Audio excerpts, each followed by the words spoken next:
Oh my gosh, Marissa. Well, how far back do you want to go? Do you want to go Tell me back? about your childhood. No, tell me.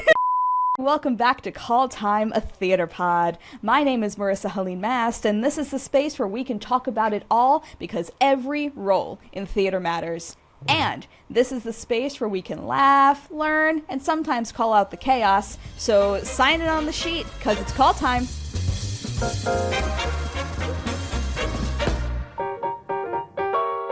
So, my guest today is, honestly, funny thing. So we've only actually met in person, I think, once. And we just connected through our love of theater and through adjudicating. And now, here we are now, thriving. I would love to introduce to you my guest, Nick. What's up, Nick? Hey, what's up, Marissa? How are ya? Good. How are you? I'm doing well. Happy to Vibing and have you thriving? here. Thriving and vibing? Thriving and vibing and living and breathing. Yeah, sometimes that's all you can ask for. Absolutely. And speaking of asking for, here's what we're all asking for. Here's what's going to be coming up on today's show. For ENFJs, which I am. I am also an ENFJ. Perfect. That's why we're doing the show. That's why we're doing the That's why show. we flex. Amazing. That's why you take those feels and you channel them into creating art. Ugh. Ugh. That just got real deep for a second. I'm sorry. That was amazing. Wasn't that great? Amazing. Fabulous. Oh 13 my out gosh. of 10. Yes. Would recommend to others. Absolutely. I would absolutely recommend it. You know, we can recommend it because you can have it here on YouTube and on Spotify and wherever else you get your streaming services. So Wherever else I get my streaming services? we're working on that, but I'm going to say it now. That way, by the time this comes out, it'll happen. All right. We like that. Awesome. So, Nick, I got a question for you. In my heart of hearts, I truly believe that there is good theater cringe and bad theater cringe. And I would love to know what you would put in those categories. Absolutely. Well, let's start with bad theater cringe. And this is something that's actually been on my mind lately. Bad theater cringe to me is when multiple theater companies, especially in Jersey, where there's like a multitude of community theaters and regional theaters, they're all doing the same shows. Like in the fall of 22, I was in Clue. Mm-hmm. In the fall of 22, you could not spit without hitting a production of Clue. We were like one of 3 productions within several months happening in like 22, 23. Oh my God. So, and I mean, obviously, I can understand the appeal behind certain titles and why a lot of theaters want to do them, because they'll bring in cast and they'll bring in audiences, they'll appeal to the masses. But also, I would just love to see more originality, and I would love to see more risk-taking. I think there's something to be said for a theater doing a show that isn't commonly done, right? What if you could just uncover a hidden gem? Or what if you could revive something that hasn't really been seen in a long while? Personally, I'm a big classic musicals guy. Give me a Rodgers and Hammerstein. Yes. Give me a Lerner and Loewe. Give me a Sondheim. Isn't there also a rule about like there's like so many yards, so many miles away where you can do the same show? Isn't that a rule? I don't know if is it just in Jersey or is that everywhere? I think it is in theory, but I think it also depends on the show and on the licensing house. For example, a couple years ago, I was producing a production of Rent, and there was another production of Rent that was happening literally 2 towns south of us at the exact same time, the exact same weekends.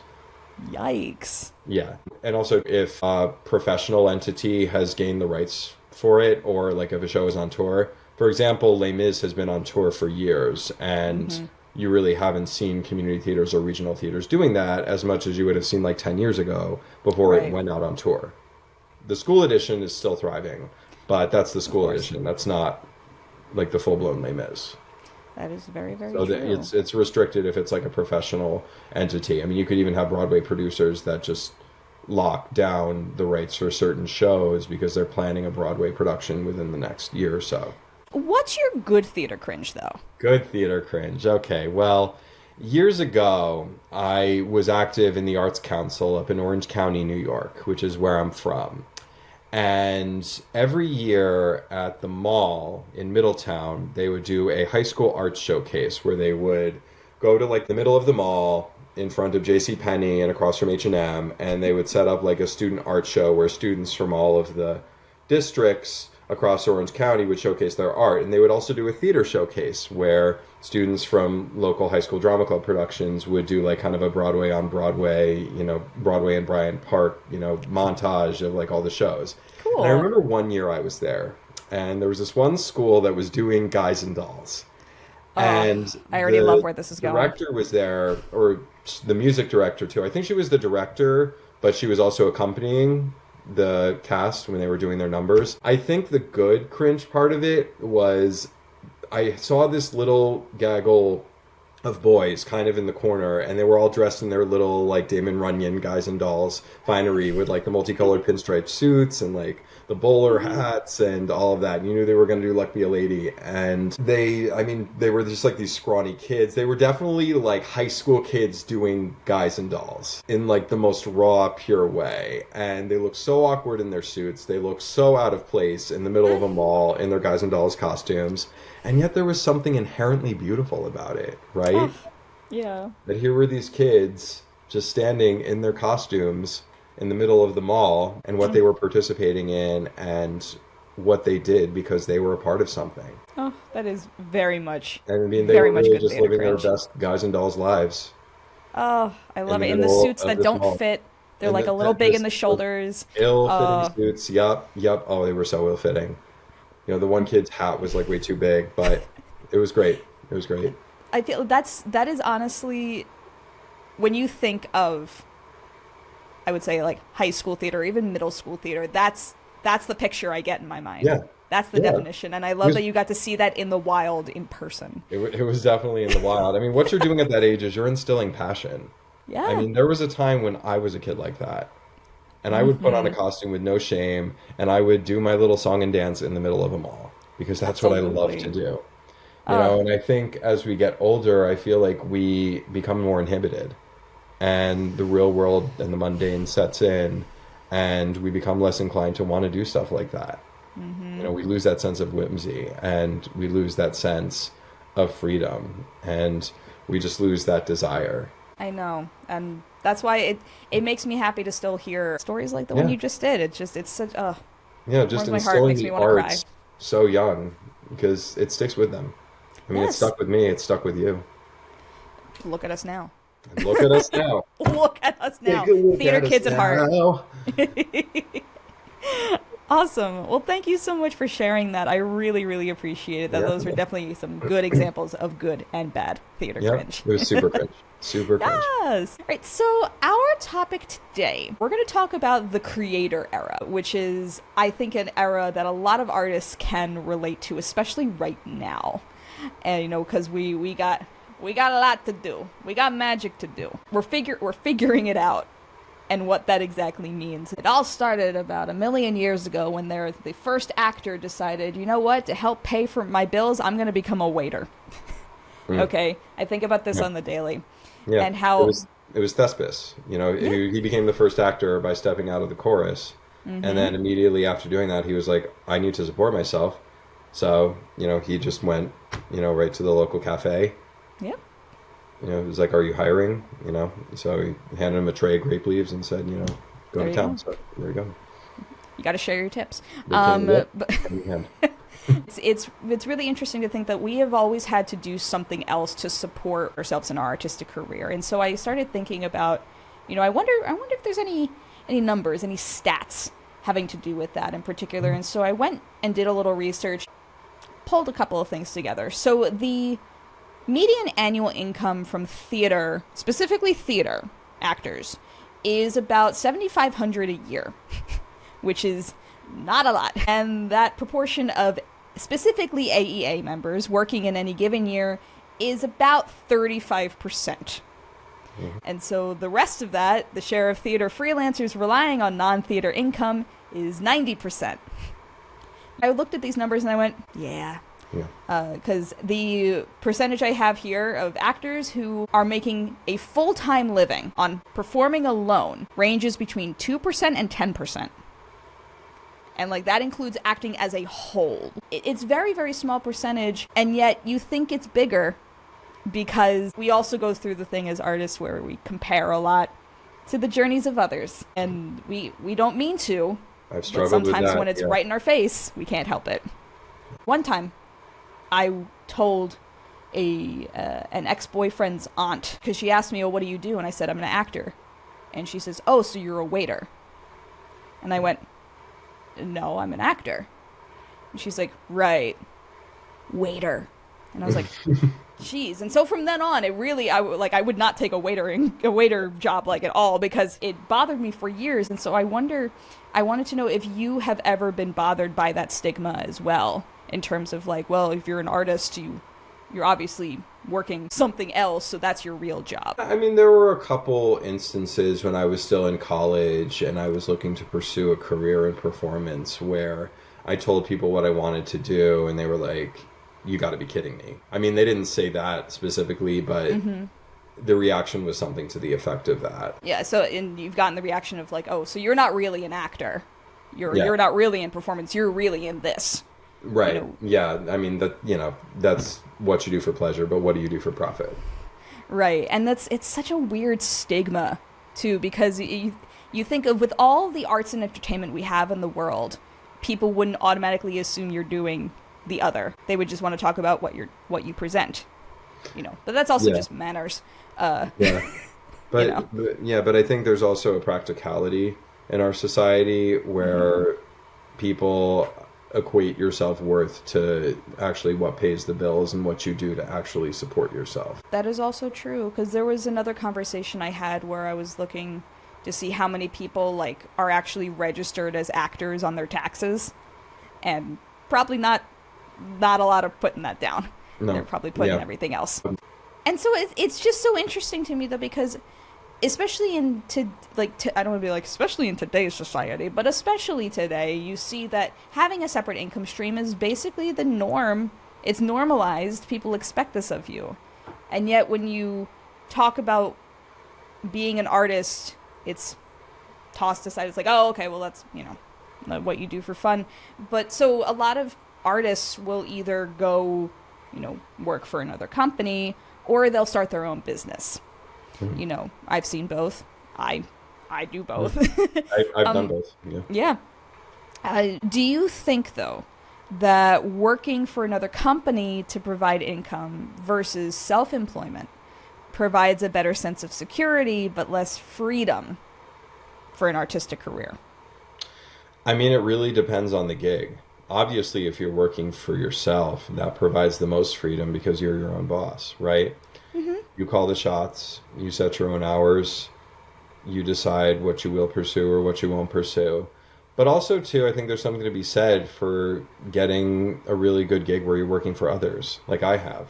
I love my job. I love the company I work with. I mean, we do human resources and benefits consulting. So we consult with companies across the corporate, multi-employer, and public sectors to provide benefit strategies and human resources strategies for their people. So, we're a very people-oriented business, and I think that mentality really trickles down through our organization, especially in our marketing team. I absolutely love my teammates, and a few of them are actually artistically involved. I've connected with actors and writers on our team, so they definitely understand where I'm at, and I understand where they're at. So we've developed a really nice rapport in that regard. Oh, that's wonderful. How long have you worked for this company? 3 years, and let's see, it'll be 3.5 years in September. Fantastic. Well, that's really cool. And I got very lucky. I'm sure, because I've done admin work for years. I do that freelance now. If people are looking for an administrative assistant, I'm right here. But it's also interesting, and we'll get into more of this later, but I feel, and you can speak on this as well, when you work for another company in that way, it scratches a different part of your brain that is still just as satisfying. For me, I think what I do taps into another area of my brain, like you said. I think it also taps into the other skill set that you might not see when I'm doing theater. Just very detail-oriented, organized, like the project management acumen, that definitely comes out. It does come out when I'm doing theater and when I'm producing, but also I think when you have a job in the corporate sector like I do, it does tap into a different part of your brain. It does tap into a different skill set that's just as good, and it can be just as fulfilling. I do this and that and that. Why not be a multi-hyphenate? You can be proud of everything that you're capable of. Yeah, all the skills. Yeah, and I think so many of us in the creative fields kind of have that defense mechanism when we're doing something that isn't really what we want to be doing. But I think it's also part of you. It's part of your life experience. It's part of your journey. Just like all the other opportunities I've had. I mean, I've been doing corporate marketing for 11 years. I've worked at several different companies across different sectors, and all of those experiences have enhanced my skill set and sharpened my skill set in ways that are invaluable. And the ways that they've done that have led to the person that I am now. So I'm really grateful for all of those steps in my journey. And I mean, they deserve honor and they deserve respect. Fantastic. Fan-freaking-tastic. Right? So now this is the part of the show where we would normally have an ad read, but I don't have those yet, so we're just going to sit here and stare at the camera.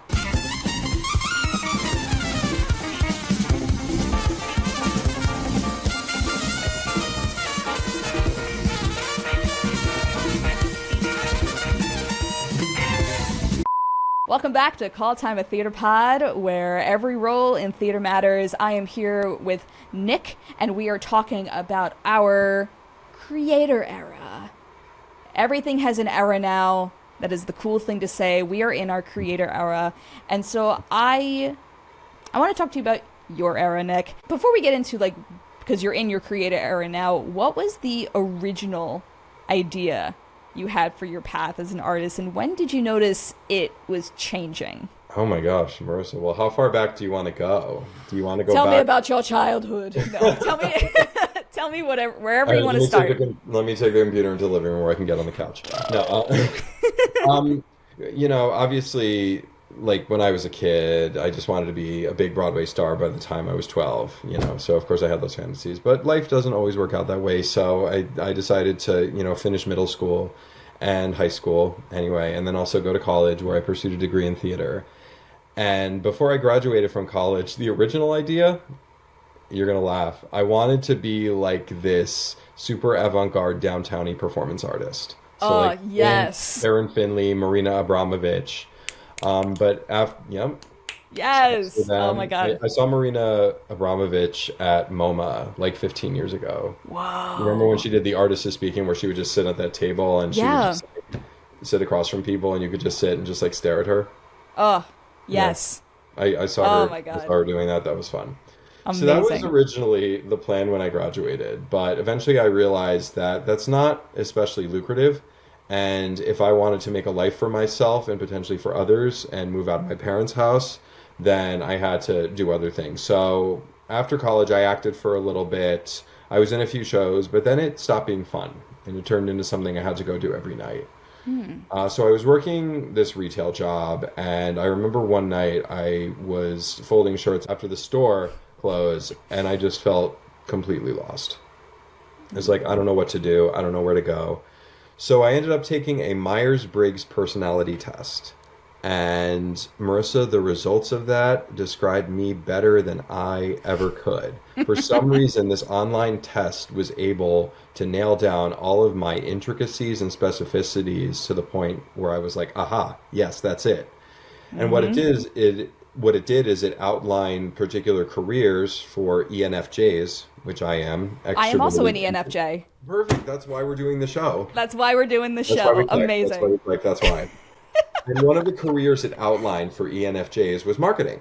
Mm-hmm. So I was an arts administration minor in college, and I had worked, while I was acting, I had worked and kind of freelanced with some arts organizations and theater companies in the New York area. So I knew I wanted to kind of do something in business, but I didn't know exactly what.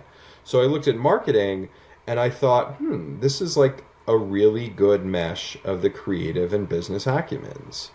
Because you're talking about messaging, you're talking about connecting with people, you're talking about developing awareness and developing communities around brands and around products. And right around that same time, I decided to go back to school because a university near me, Marist University, shout out, was offering what back then was a very new program in integrated marketing communication. So I went and I got my master's in that. And that began what has become an 11-year career in corporate marketing. A few years into my marketing career, I had stopped doing theater in 2012, and I was at this open mic one night, and there were some people that were reading poetry, and I thought, this is really fun. And I can write poetry and read it to people, so the next time they have one of these things, I should do it. So they had one a couple months later. I wrote 2 very short poems, and I read them, and I sat down, people clapped. Somebody came up to me and said, that was really good. Are you coming to our poetry slam this month? And I was like, and the girl who was with me went, just say yes. And I was like, okay, yes, sure, I'll go. Yeah. So I went to this poetry slam in Nyack. This was early 2016, and I won it. And so I just kept writing more poems, and I just kept coming back, and eventually I was part of the team that represented Rockland County at the National Poetry Slam in 2016 and 17. Okay. So I did that for a while, and that was a really nice creative outlet for me. A lot of it was because of the flexibility, because I could just get up and perform for 3 minutes and then sit back down, and I could just be myself, and I could just do it from anywhere. I think poetry is really the most accessible art form because all you need is a writing utensil and some paper, and you can do it from anywhere. You hear that? Yep. You hear it, believe it. I was like, okay, I have this now. I could do something with this. And then as I stopped doing poetry, I was looking for something to fill that creative outlet, and I thought, well, let me get back into theater.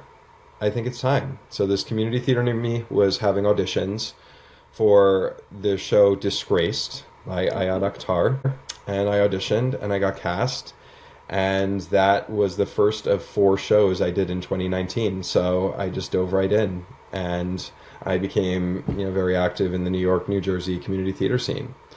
And then after that, I thought, let me get back into writing, let me develop that. As theater came back after the pandemic, then there was a call for producers for the upcoming season shows at one of the theaters I was working at, and I had always wanted to get into producing because I realized that was a great way to employ like this corporate project management acumen to my theatrical work.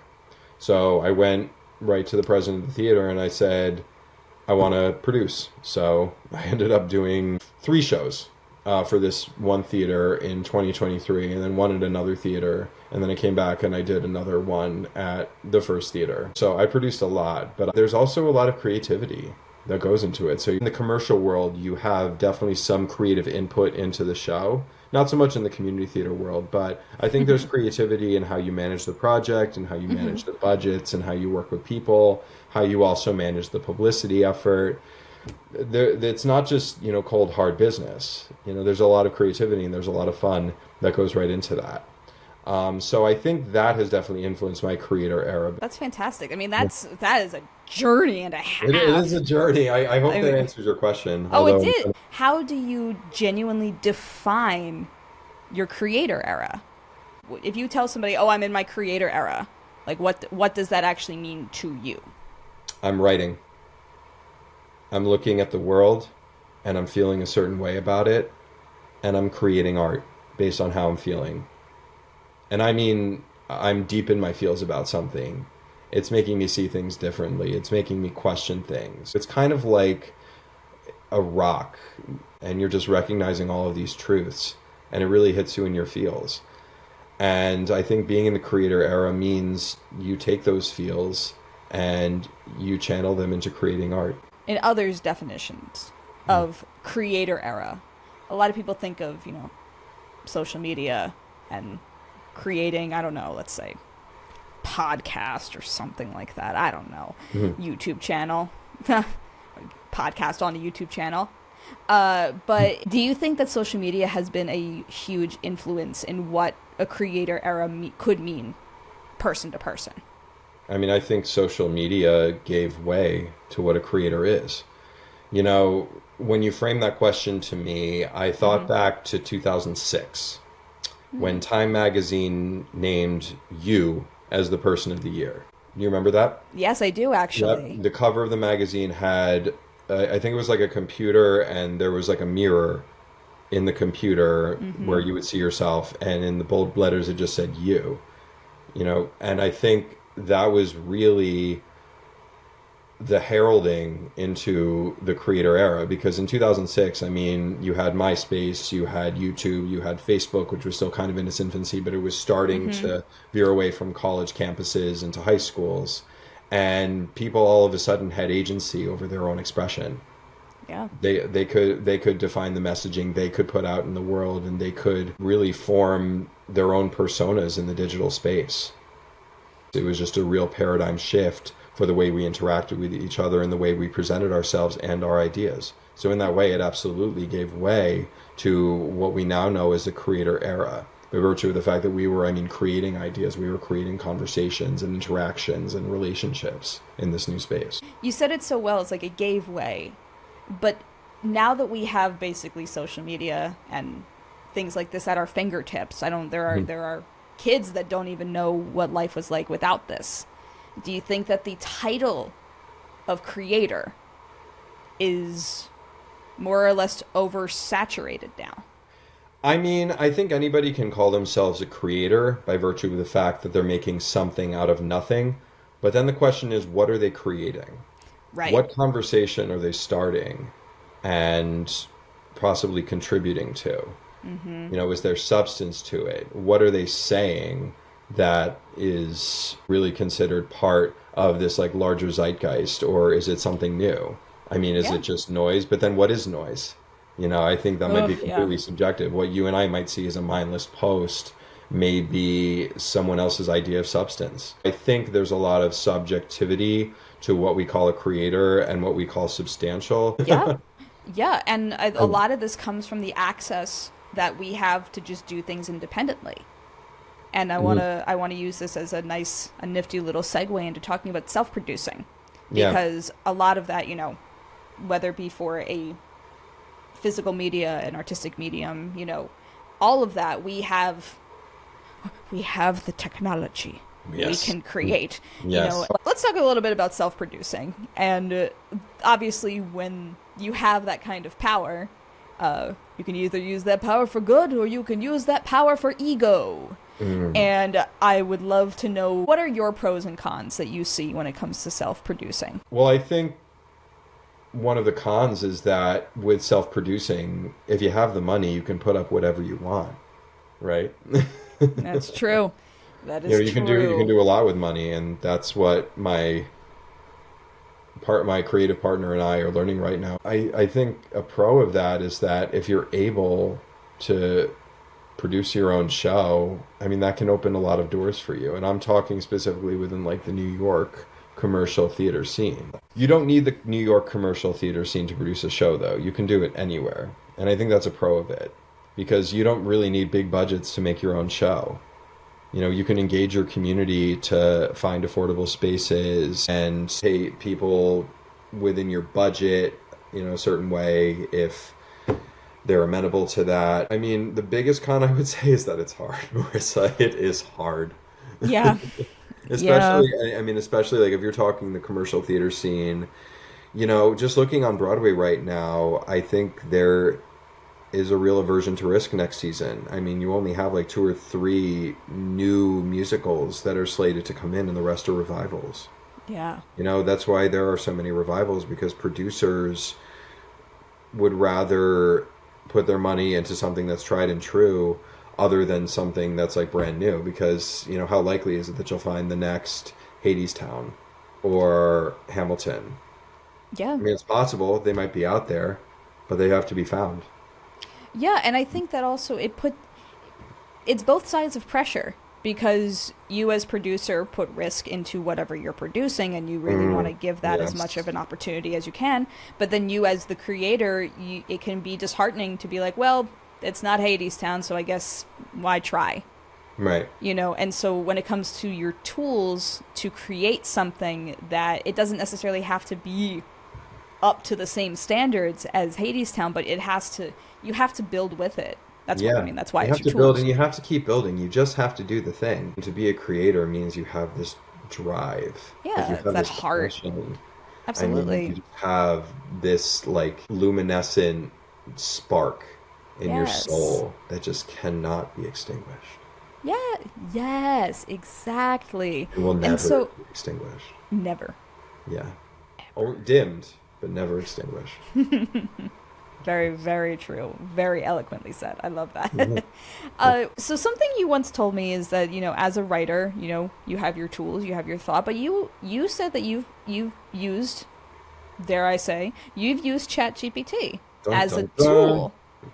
I'm emphasizing as a tool. Right. Because I'm sure we've all seen the disasters that come with using ChatGPT as a whole. Right. So Absolutely. could you explain your process of how you use it as a tool? Sure. Well, I'll tell you what I don't do.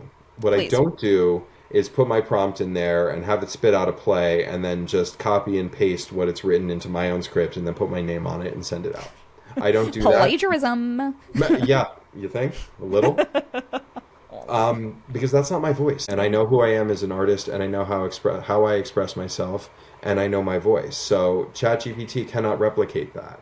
However, what I have found it very helpful for is framing my ideas around plot development and character development.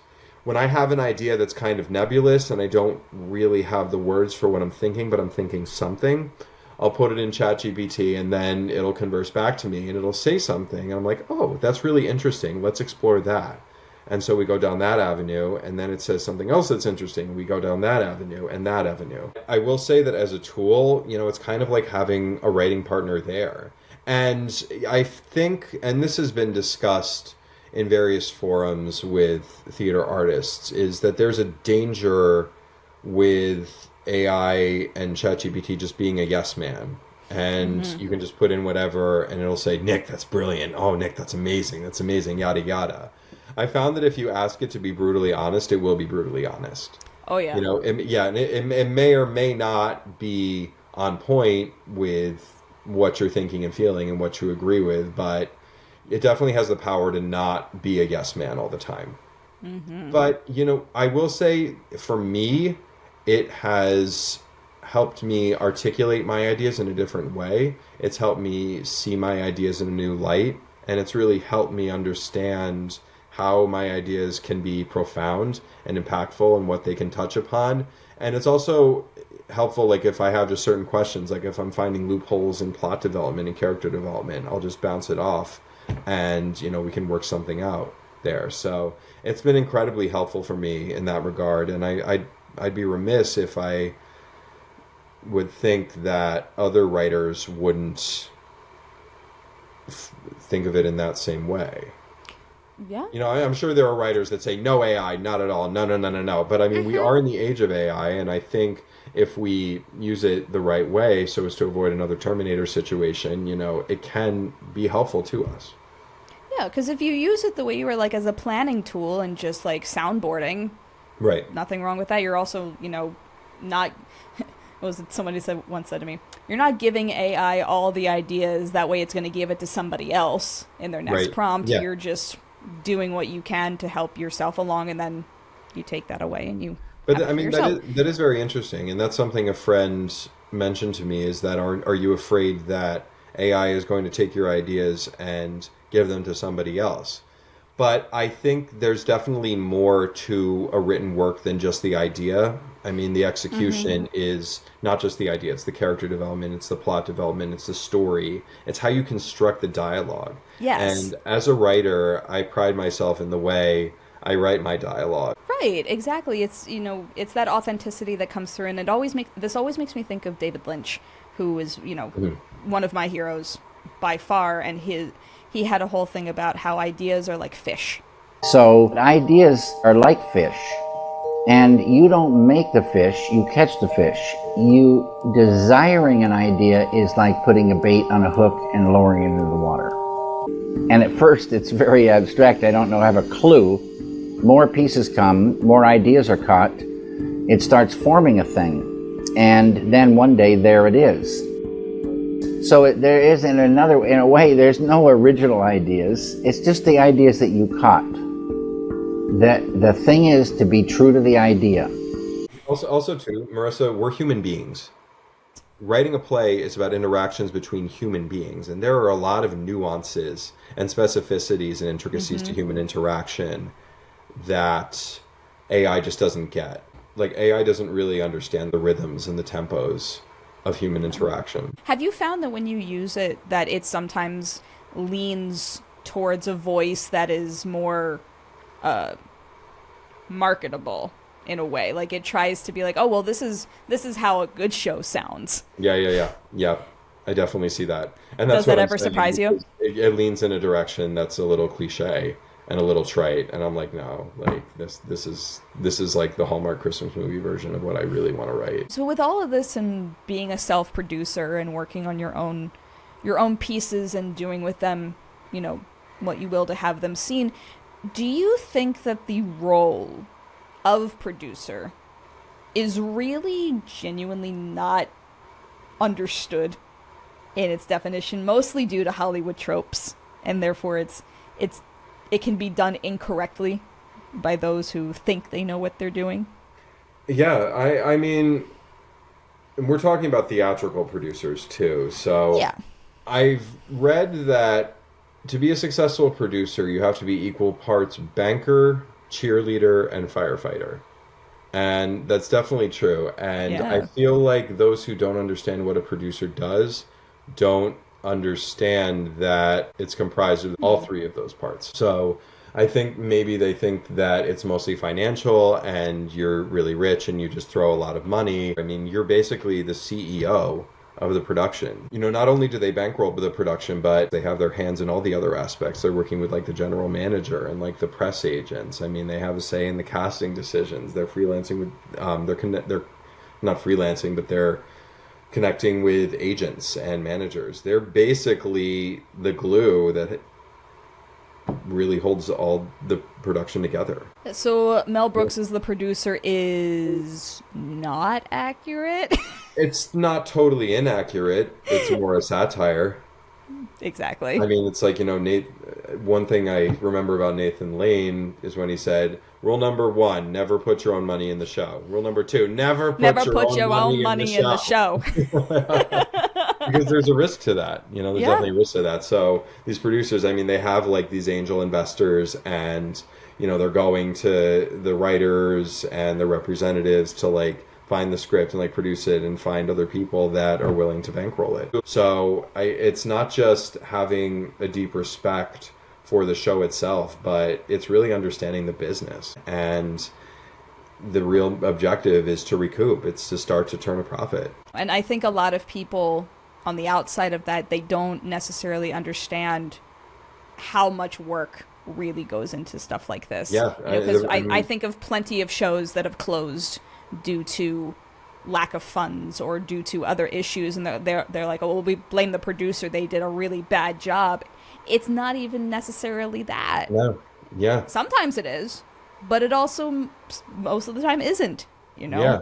You know, I mean, it's a gamble. It's always a gamble. You know, and especially with this past season, which was so saturated with so many good shows, not all of them can win, you know? Yeah.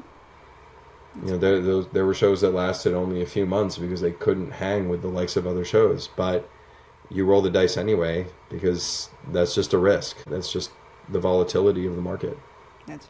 But I you know, to your point, I don't think that people really understand how much a producer does and just how involved they are with all aspects of the production. They like the title. They like the title, yeah. But not the work. Right. Well, and granted, not every producer is doing that kind of work. You know, if you have celebrities like Jennifer Hudson or RuPaul or like Hillary Clinton that are putting in money for shows, I mean, really, they're just writing a check and they're showing up at opening night. You know, I mean, it's the lead producer of those productions that's doing a lot of the work. We're about to do everybody's favorite part of the show, and by everybody, I'm pretty sure it just means me. We're going to do the green room games. Yeah! Royalty-free green room games. I need a jingle. Really badly. But today's game we're going to be doing Show Schmo, which is basically where we are going to go back and forth and explain the plot of some shows that we like, both plays, musical, whatever. Explain them badly with a question mark asterisk. You can explain them in a weird way, and we have to guess what the show is. and I'm very excited. I have a few prepared, and I know you do too. Who's going to go first? Rock, paper, scissors? Sure. All right. Rock, paper, scissors, shoot. All right, you go first. Okay. Okay. Well, let's see. I have a few here. If I can guess. A 35-year-old man or woman hangs out with his friends, and he yells at them for being married while they yell at him for not being married. Ah, I believe this is Stephen Sondheim's Company, isn't it? Ding, ding, ding. All right, I got one. Two guys stand around looking for somebody to show up, all the while inventing existentialism and killing time with hats. Well, I believe those two guys are Estragon and Vladimir, and they are waiting for Godot. Yes, they are. Ding, ding, ding, ding, ding. I was going to say, do you say Godot or Godot? So it was weird because have you seen the trailer for The Waiting? I always say Godot, but when I've seen the trailer for the revival with Bill and Ted, they Which say I'm Godot. excited for. I have never heard that before. I always thought it was Godot. Okay, so I got to see the show when it was Bill Irwin. And it was fantastic. Absolutely fantastic. He said Godot. But my parents saw it with Ian McKellen and Patrick Stewart, and they say Godot. Which production was Bill Irwin? That was Bill Irwin and Nathan Lane with John Goodman. That was so freaking good. Then it would, oh my god! But it's killed me. Weird. My professor always said Godot. I switch it up. Around friends, I say Godot. Around my artistic friends that are a little more bougie and prestigious, that I say Godot. Because otherwise I'll just get faces. But yeah, good job. Alfred's in, yeah. Okay. A man supports the LGBT community and runs a factory. Oh, was this Kinky Boots? It was Kinky Boots. All right. Everybody say yeah, yeah. That's exactly how they say it in the show. Yeah. Awesome. A house guest arrives, overstays her welcome, yells at the ceiling, and discovers that marriage counseling was not an option in 1947. Oh gosh. Wow. Okay. Not Streetcar. Are you sure about that? No. It's yes? Streetcar. It is Streetcar? Oh my It God. is Streetcar. Oh god, okay. Stop. Don't you hear me yell? Yup. Yes, I remember that episode. Shout out to the Streetcar 4. The kindness of strangers. Oh, let's see. Do you want like kind of tough, or do you want just like a funny one? Let's do tougher. I like a challenge. Let's do. Okay. I'm gonna regret it. An interracial Egyptian couple books the ultimate staycation. Oh, Aida. You got it.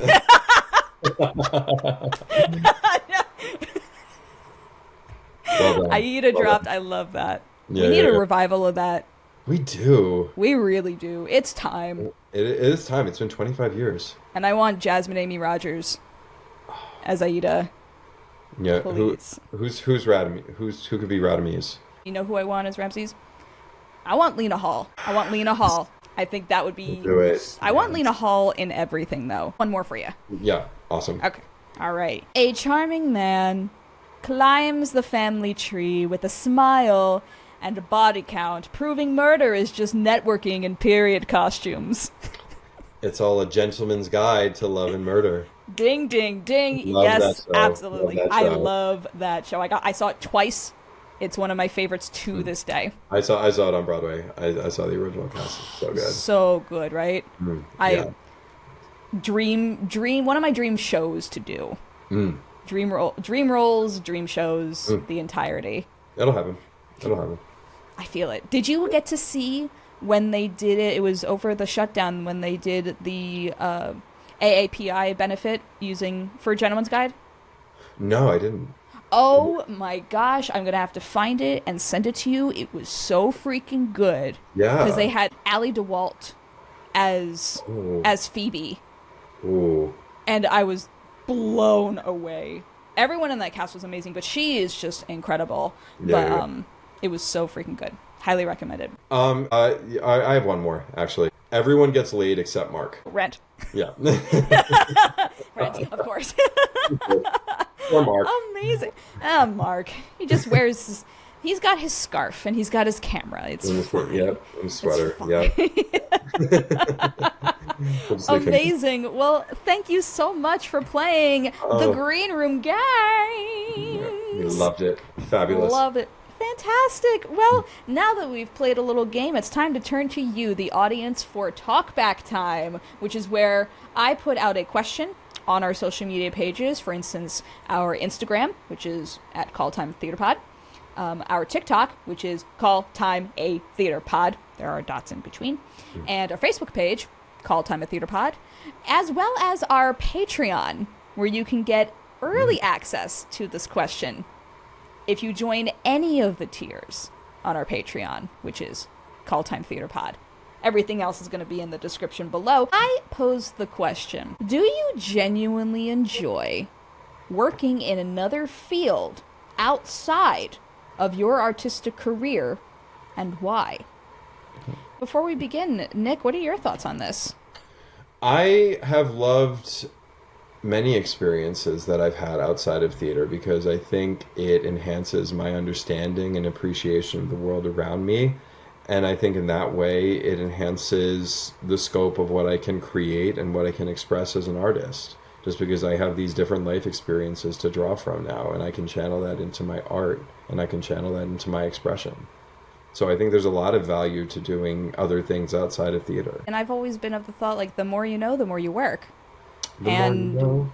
The more you know. But also, like, I kid you not, everything that I've ever learned outside of doing a theater job, I've been able to use as research for a part somehow. Mm-hmm.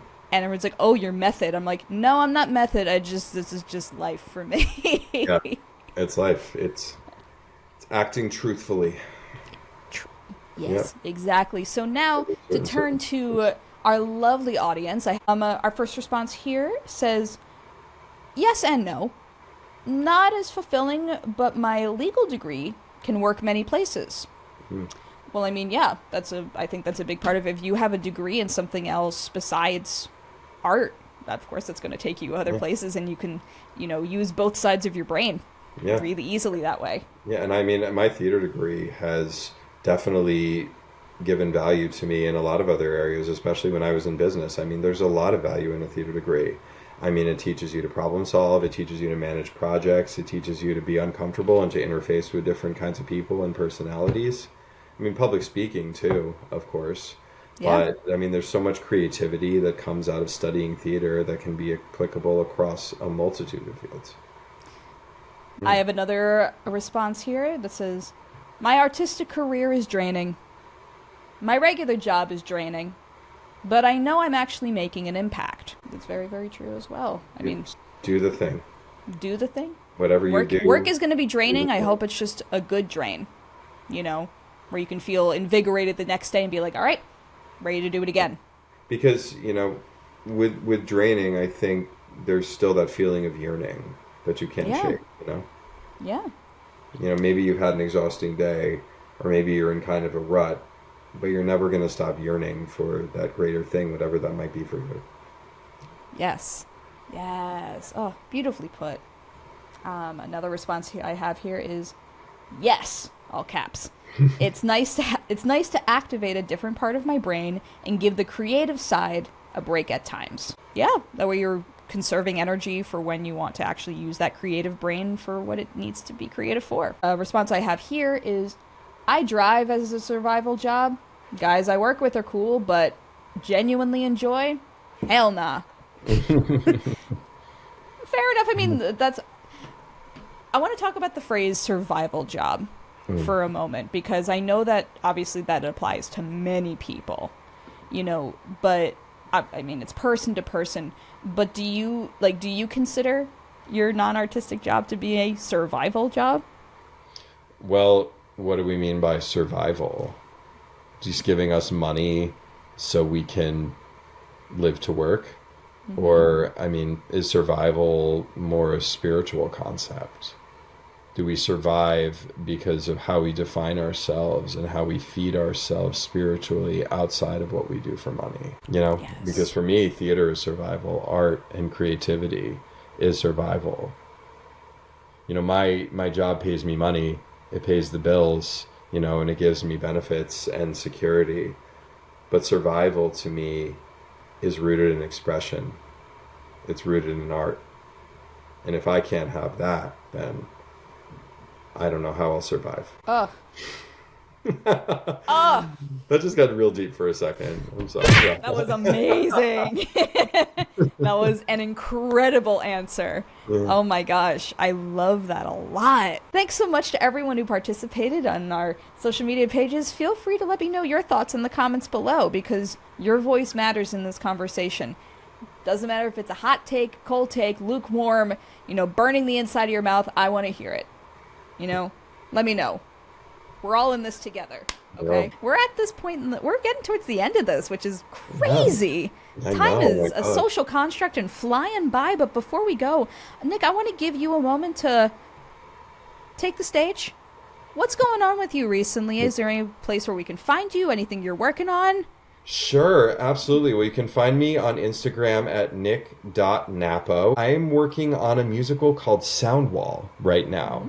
I wrote the book and lyrics for a few songs for this musical that I wrote with a Jersey composer named Joe Andolino, and it is a musical adaptation of the Odyssey, of Homer's Odyssey. Ooh. So this is a 90-minute concert-style theatrical event about a young musician who breaks away from his band in Phoenix to make it as a musician in LA. And along the way, he learns more about himself and his music, and he ultimately poses himself with the question that I think a lot of people in the creative fields ask themselves, which is what happens when the journey is different than what you originally anticipated, and what happens when you lose yourself in the process. So through the music and through the new relationships he forms and through some reconciliation with his traumatic past, he begins to really break through the titular sound wall and find clarity and find peace and understand what home is and where it is. You can visit soundwallmusical.com, and we've also set up an Indiegogo where proceeds from that will go towards funding our New York City industry reading that we are planning for late October. Absolutely, we're going to drop links in the description. I'm going to also post everything on our pages. That way Awesome sauce. everyone has access. That is fantastic. I'm so proud of you, dude. Thank you. That's awesome, and Thank I'm really, you. really looking forward to this. Thank you. It's a great show, and I definitely hope it goes somewhere from here. Well, that is awesome. Nick, thank you so much for being here and being my guest today. I really appreciate it. Marisa, thank you so much for having me. This was so much fun. Oh, I'm so We had glad. wonderful conversations, and I'm so glad you had me on so we could talk and I could express myself in this way. Yeah, this is our space. This is our and space thank to you really for talk creating about that it. space, and thank you for holding this space for artists like us. It is literally my honor and my pleasure. And thank you, everybody, for tuning in, signing in on the call sheet for Call Time a Theater Pod. My name is Marisa Helene Mast. You are the audience. Bye-bye now. Bye, guys.